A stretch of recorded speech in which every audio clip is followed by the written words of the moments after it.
নমস্কার, ব্রহ্মময়ী মা তারা তান্ত্রিক যোগাশ্রমের থেকে শুভব্রত শাস্ত্রী বলছি। এখন যে সমস্ত বিষয়গুলো আলোচনা করছি তন্ত্রের উচ্চ মার্গের সাধনা, ভয়ঙ্কর সাধনা, চিতা সাধনা, শ্মশান সাধনা, গুরু বামদেব পরম্পরার যে সমস্ত ভয়ঙ্কর সাধনা রয়েছে, আমি গুরু বামদেব পরম্পরার যে সমস্ত বিদ্যা আমার সাধন জগতে বা সাধন জীবনে অর্জন করেছি তার কিছু কিছু গুপ্ত বিষয় বা গুরুত্বপূর্ণ বিষয় নিয়ে আলোচনা করছি।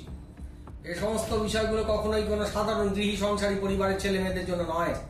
যারা তন্ত্র সাধনার প্রতি আগ্রহী, তন্ত্র চর্চা করছো, তন্ত্র সাধনা করছো, গুরুর কাছ থেকে দীক্ষা নিয়ে তপস্যা করছো, এই মন্ত্র তাদের উদ্দেশ্যে দেওয়া। আজকের এপিসোডের মূল আলোচ্য বিষয় হচ্ছে সর্বকার্য সিদ্ধি।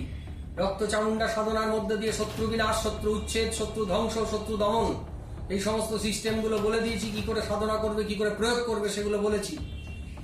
আজকের মন্ত্রটা বলছি রক্ত চামুন্ডা দেবী সর্বশত্রু মানে সর্বকার্য সিদ্ধির উদ্দেশ্যে রক্ত চামুন্ডা দেবী সাধনা বা রক্ত চামুন্ডা মন্ত্র।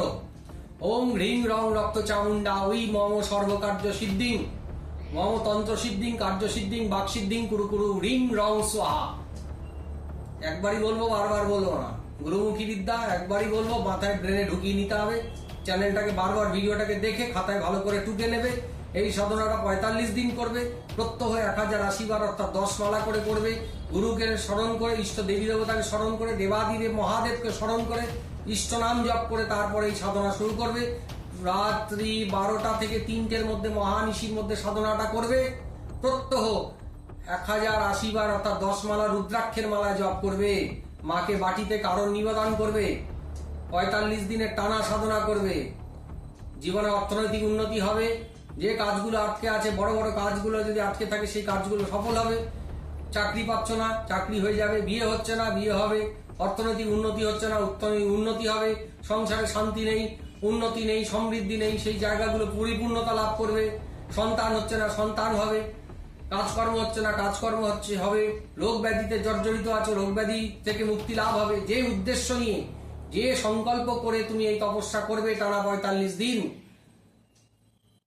সেই উদ্দেশ্য অবশ্যই 45 দিন শেষ হওয়ার আগেই কার্যসিদ্ধি হয়ে যাবে। কিন্তু একটা কথা মনে রেখো, 45 দিন টানা সাধনা করা মুখের কথা নয়। অনেক বড় বড় সাধু ঋষি মহাপুরুষ আটকে যায়। মা পরীক্ষা নেবে, পদে পদে পরীক্ষা নেবে। মা তো দয়াময়ী, করুণাময়ী, কৃপাময়ী। সে যত উগ্র, ভেতরটা তার হৃদয়টা ততই কোমল। মায়ের হৃদয়।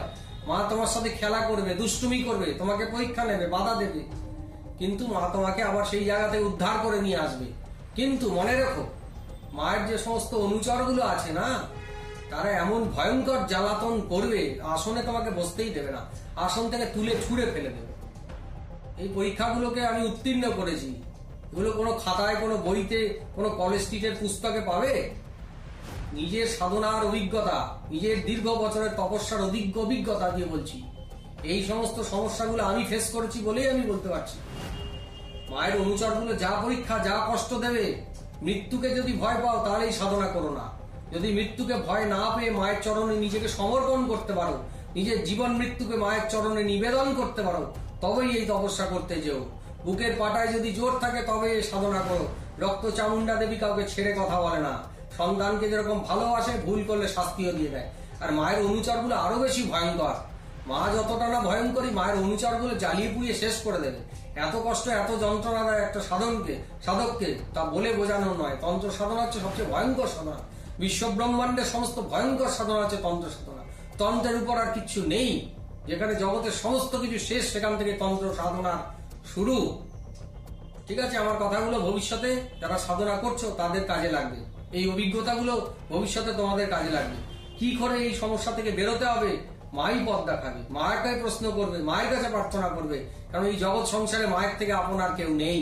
মাই গুরু, মাই পিতা, মাই মাতা। মা হচ্ছে গর্ভধারিণী, মাই হচ্ছে ধ্বংসকারিণী, মাই সব। জন্ম থেকে মৃত্যু সব মায়ের মধ্যে। তাই মায়ের থেকে আপন আর কেউ হতে পারে না। মা রক্ষা করবে, মাই ফেলবে, মাই তুলে বার করে নিয়ে আসবে। এই সমস্ত কষ্ট, দুঃখ, জ্বালা, যন্ত্রণা মায়ের চরণে নিবেদন করে, সমর্পণ করে তবেই তপস্যায় নামবে। অবশ্যই কার্যসিদ্ধি হবে। ঠিক আছে, আজকে এই বিষয়টা এই পর্যন্তই। জয় মা তারা, জয় জয় তারা। সকলে ভালো থেকো।